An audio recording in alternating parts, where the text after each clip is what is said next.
This is Bob Oliphant from the Westford Historical Society and Museum, bringing you episode 26 of the Westford Wardsman podcast. The Westford Wardsman newspaper was part of Turner's Public Spirit, a weekly newspaper in Ayer a century ago.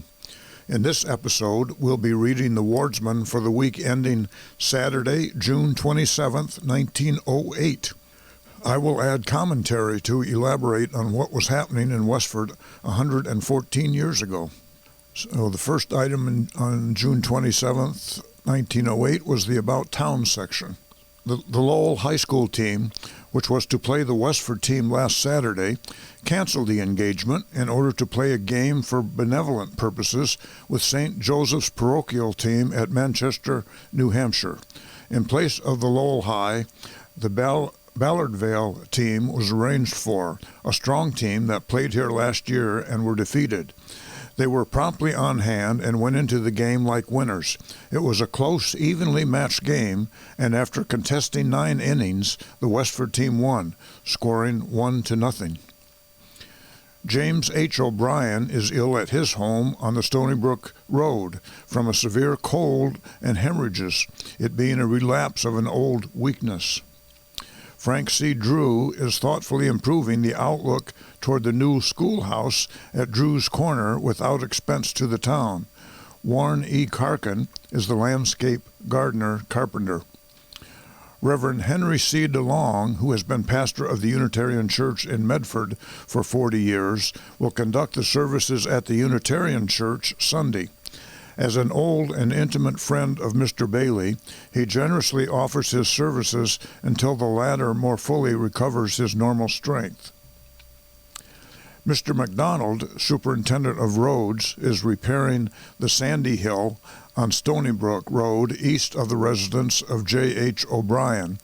This piece of road has for several years offered too much gritty resistance to revolving wheels.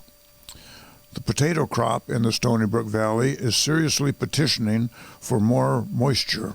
The potato bug is not suffering this way, although these hot days the farmers are trying to persuade him to drink Paris green water with his food. Paris green water was a non-disinfectant, an anti-insectant that was used to kill the potato bugs. The Lewis Dane place on the Tenney Road at the headwaters of long-sought-for pond has been sold to Dr. McAdams of Lowell, who will make a summer resort of it. The place has been owned for several years by Francis Dane of Chelmsford. The Alpine Club of Lowell has built an expensive cottage on the easterly shore of this pond, and Samuel Dufert of Lowell and 4 others have been assessed for a similar line of conduct on the westerly side. There is still room for others, and they are coming too. William A. Perkins, principal of the Academy, has accepted an invitation to become principal of the high school at Grafton. The school loses one who rules by influence and example, and the town loses a vital factor that is for its best interest to reckon with. Horse thieves are still active in trying to get an honest living in their way.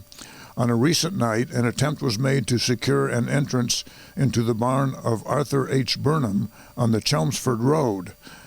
That's actually, I believe, what we would call on Littleton Road now. Mr. Burnham thoughtfully locked the barn before the horse was stolen, and as a further precaution had installed an electric alarm, said alarm being responsible for the horseless departure of the thieves. Joshua C. Decatur was in town Tuesday looking up the prospects of the berry trade for Boston market.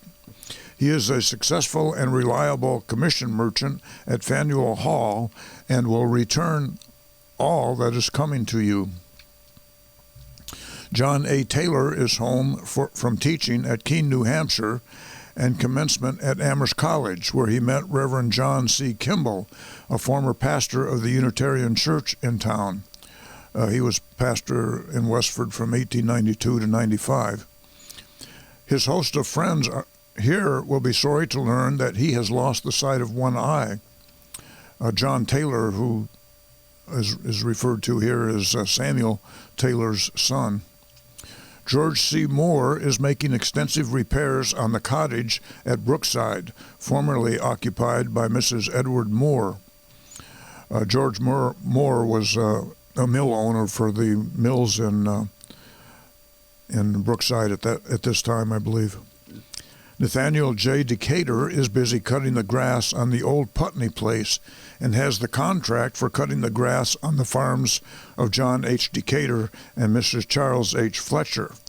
I think when he says cutting the grass, he's talking about cutting hay. Eleanor Reed is recovering from a slight attack of appendicitis. The next section is called Baseball. In amateur circles, the real tug of the season comes off this Saturday afternoon at Hillside Park, Graniteville, between Westford Athletic Association and Shirley Athletic Association. Evidently, the Shirley team intends to wipe Westford out of standing room, and as a first step toward it, they have secured Bosk and Allier of the Boulder Athletic Club of Fitchburg, who won the city championship last year. With such batteries, the Westford team is up against the real live wire, and someone is in for a shock.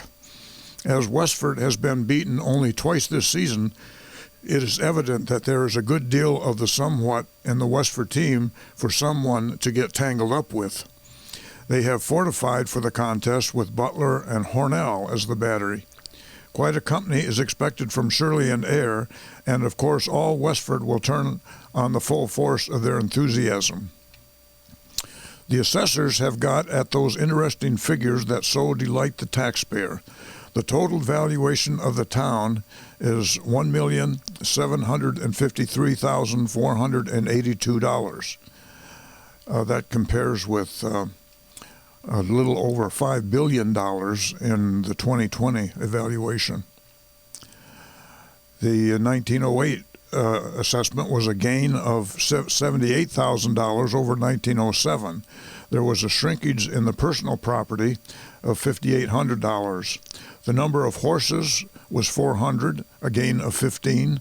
Number of cows, 751, a loss of 11. Swine, 150, a gain of 31.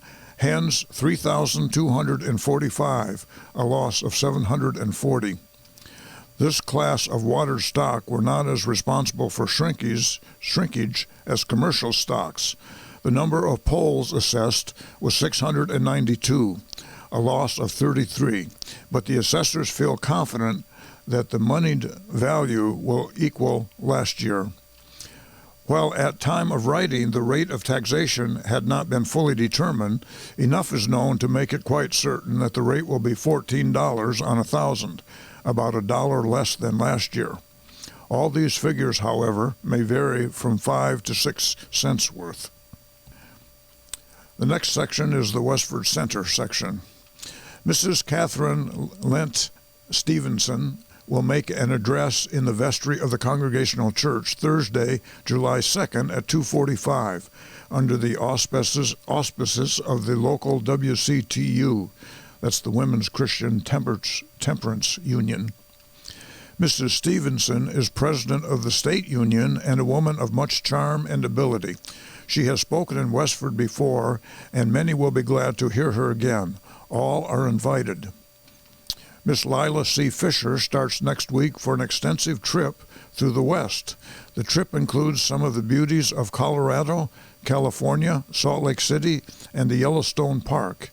Miss Fisher goes with an associate teacher and will be absent nearly the whole of the vacation. They're talking about the summer vacation from school. Mrs. O.R. Spalding, Oscar R. Spalding, is entertaining this week at camp her mother, Mrs. Frances Prescott, and cousins, Mrs. Grace and Mary Burbeck. When they say she's entertaining at camp, they mean the Spalding cottage located on Forge Pond. Sunday morning, June 28th, Children's Day, will be observed at the Congregational Church. The pastor will preach, and the members of the Sunday school will participate in the exercises. In the evening, in the auditorium, Miss Corinne Shattuck will speak under the auspices of Women's Missionary Society. Miss Shattuck gives an interesting account of her missionary experiences in Turkey. I'll have more about that next week, I guess. The John P. Wrights go this Saturday to their summer home in North Weymouth for July and August.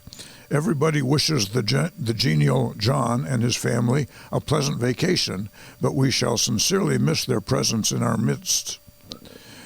Mrs.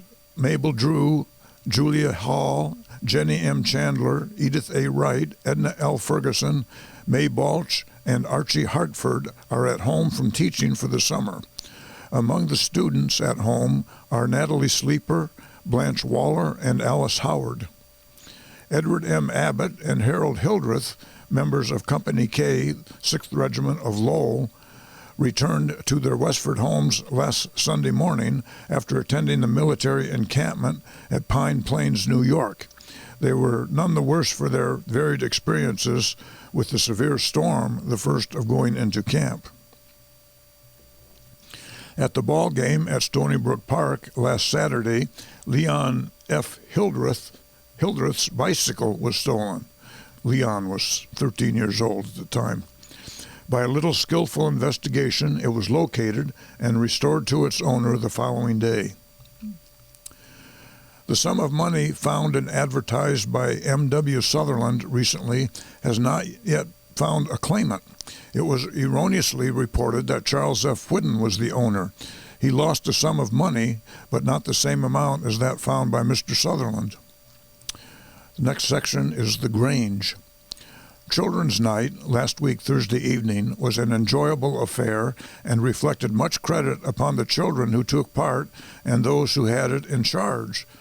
The front of the stage was a solid bank of ferns and daisies. After the entertainment, ice cream and cake was served in the lower hall to the children who helped sustain the program and was on sale to all others. Following is the program. Recitations by Walter Sweetser, Charles Woods, Hazel Noyes, Everett Sweetser, Elsie Prescott, Mildred Roby, Sadie McMaster, Howard Sweetser.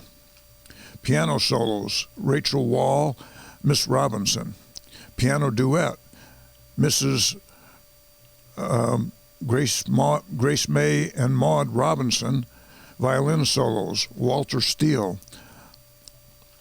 Evelyn Hamlin, piano accompaniment. Mildred Kendrick. Selection by orchestra with singing accompaniment. Piano duet, Gertrude Hamlin and Julia Fletcher. Vocal solo, Maud Robinson. Duet, Marjorie Seavey, Hilda Isles. America, the last number, by the orchestra and the audience. Later in the evening, the orchestra furnished music for informal dancing. I guess I should note the Grange had its own orchestra made up of members of the Grange in Westford who played instruments. Forge Village is the next section.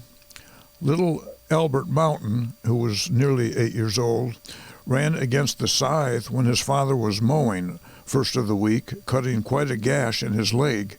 Dr. Blaney was called and took several stitches in the wound. Miss Mary LeClaire was pleasantly surprised last week Friday evening by a party of young friends. During the evening, Willie DeRone presented her with a very pretty signet ring in behalf of her friends. All enjoyed the evening. That's the news in Westford for the week ending June 27th, 1908. Thank you for listening, and thanks to Nick Woodbury of Westford Cat for providing technical support. You can find transcriptions from the Wardsman at the Westford Historical Society's website at museum.westford.org or visit the Historical Society's Facebook page for more Westford news from a century ago. This is Bob Oliphant, and I hope you will join us for next week's Westford Wardsman podcast. Thank you.